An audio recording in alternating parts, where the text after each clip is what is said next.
कहानी नीरू की है। पंजाब की नीरू की शादी दिल्ली के राहुल से होती है। दिल्ली कितना बड़ा शहर है ना, लेकिन आप लोगों का घर तो बहुत छोटा है। हमारे पंजाब में तो ये बड़े बड़े घर होते हैं कि मजा ही आ जाता है। कोई बात नहीं नीरू, मैं भी तुम्हारे लिए बहुत बड़ा मकान बनाऊंगा बहुत जल्दी। नीरू के पिता जहाँ पंजाब की जाने माने व्यापारी थे, वहीं उसका पति राहुल दिल्ली में एक सिंपल नौकरी करता था। माँ, यहाँ तो घी मक्खन इतना महंगा है कि क्या बताऊँ। मैं तो तरस ही जाती हूँ घी खाने के लिए। नीरू की माँ को ये सुनकर बहुत दुख होता है। मेरी बेटी को घी हो रहा है और ये बहू यहाँ बैठकर घी में शक्कर डाल रही है। देख वनिता, मैं साफ कह रही हूँ, इस घर में जितना घी आएगा उतना ही मेरी बेटी के घर दिल्ली भी जाएगा। अरे ये क्या बात होती है माँ जी, बेटी का उतना ही करो जो अच्छा लगे। अब क्या मायके से घी और मक्खन तक की सप्लाई करोगी आप? हाँ, मेरी बेटी किसी चीज को तरसे मुझसे बर्दाश्त नहीं होता। अब क्या था, नीरू के मायके में 2 किलो घी आता तो 2 किलो दिल्ली जाता नीरू के पास। एक दिन, माँ बड़ी गर्मी पड़ती है दिल्ली में। इस घर में तो एक ही एसी है और वो भी ड्राइंग रूम में। सारा परिवार एक ही कमरे में सोता है। हाँ बेटा, वो तो हर घर की कहानी। अरे पापा, वो वनिता को गर्मी में नींद नहीं आती। ड्राइंग रूम में सबके साथ सोने में वो अनकंफर्टेबल है, इसलिए। अरे पूरे परिवार के साथ वहाँ तेरी बहन नीरू भी तो सोती है, वो नहीं हो रही क्या अनकंफर्टेबल? समझ रहा है ना? अगर एसी लगेगा तो एक दिल्ली में तेरी बहन के कमरे में भी लगेगा, तभी तू लगा सकेगा। राकेश वनिता को सारी बात बताता है। वनिता करती भी क्या, मन मार कर बैठ जाती है। माँ, ये लोग ठीक नहीं है, क्या करूँ मैं? अरे बेटी, यहाँ आ जा, तू यहाँ आकर रह ले। अरे छोड़ दे ऐसे पति को। कैसे छोड़ दूँ माँ? समाज क्या कहेगा, लोग क्या कहेंगे? वैसे भी मेरा एक बेटा है मयंक।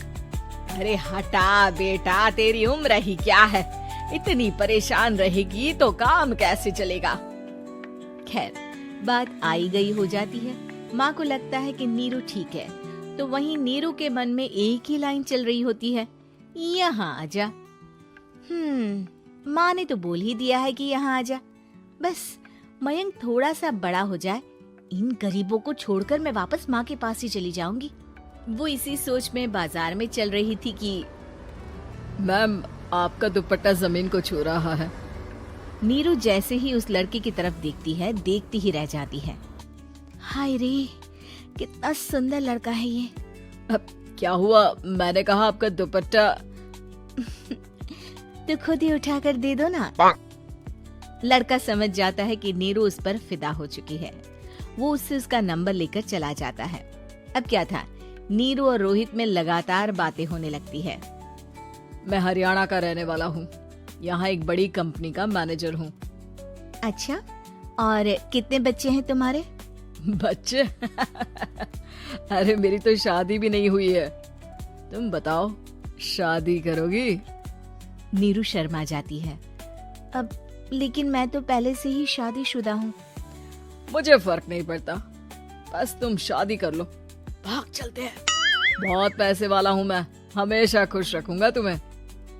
नीरू रोहित से मिलकर सारा प्लान बना लेती है और फिर एक दिन घर से भाग जाती है। दोनों शादी कर लेते हैं। शादी के बाद, क्या बात है नीरू, तुम्हें परेशान सा देखता हूँ, सब ठीक तो है ना? हाँ हाँ, सब ठीक है।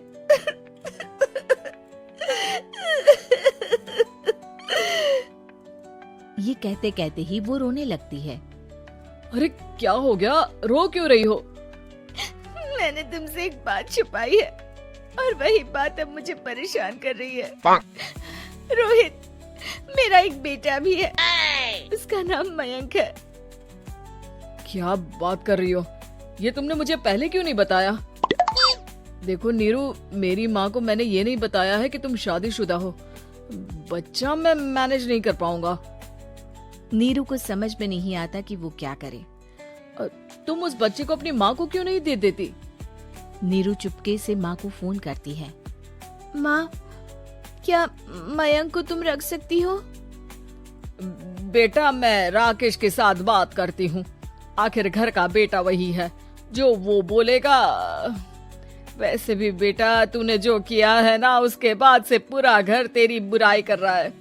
मैं भी अब किसी से तेरे लिए लड़ नहीं सकती।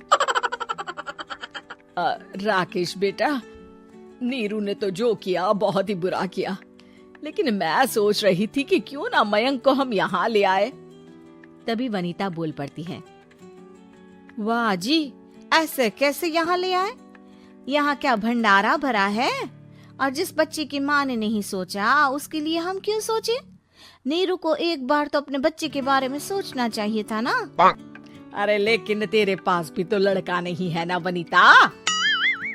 माँ, वनीता ठीक बोल रही है। कल को वो बड़ा होकर इसी घर का हिस्सा मांगेगा तो हम क्या करेंगे? माँ कहती भी तो क्या, वो चुप रह जाती है। वहीं नीरू का पहला पति कहता है। माँ, अगर आज भी वो वापस आ जाए तो मैं उसे माफ कर दूंगा। बेटा, गरीबी चीज ही ऐसी है, क्या करेगा? तू तो अब मयंक का सोच। वो बेचारा तो बिना माँ का हो गया। मयंक के खातिर तू दूसरी शादी कर ले बेटा। लोगों के लाख समझाने के बाद नीरू के पहले पति की शादी रिद्धि से हो जाती है, जिसके पहले पति से 2 बच्चे होते हैं। देखो जी, मैंने शादी सिर्फ बच्चे के खातिर की है। मैंने भी शादी सिर्फ बच्चों के खातिर की है। वहीं नीरू के दूसरे पति के मन में ये बात घर कर जाती है कि नीरू एक मासूम बच्चे को उसके खातिर छोड़ कर आई है। अब देखो नीरू, मुझे लगता है कि जो औरत अपनी कोख का बच्चा छोड़ सकती है, वो तो कुछ भी कर सकती है। कल को तुम्हें मुझसे अच्छा कोई मिल गया तो तुम तो मुझे भी बाय बाय कर दोगी ना। नीरू को अब उसका दूसरा पति ताने देना शुरू कर देता है। तंग आकर नीरू उसके यहाँ से भागकर अपने पहले पति के पास चली जाती है, लेकिन ससुराल में क्या लेने आई है नीरू, मयंक को? नहीं नहीं सासू माँ, मुझसे गलती हो गई, मुझे माफ कर दीजिए। नीरू, अब वक्त खत्म हो गया है, मेरी शादी हो चुकी है। तो छोड़ दो ना उसे, हमारा बच्चा है। मैं आपको अपनी माँ नहीं मानता। मेरी नहीं मान तो बात अच्छी। नीरू मयंक की बात सुनकर समझ जाती है कि उसके पास अब न आसमान रहा, ना ही जमीन।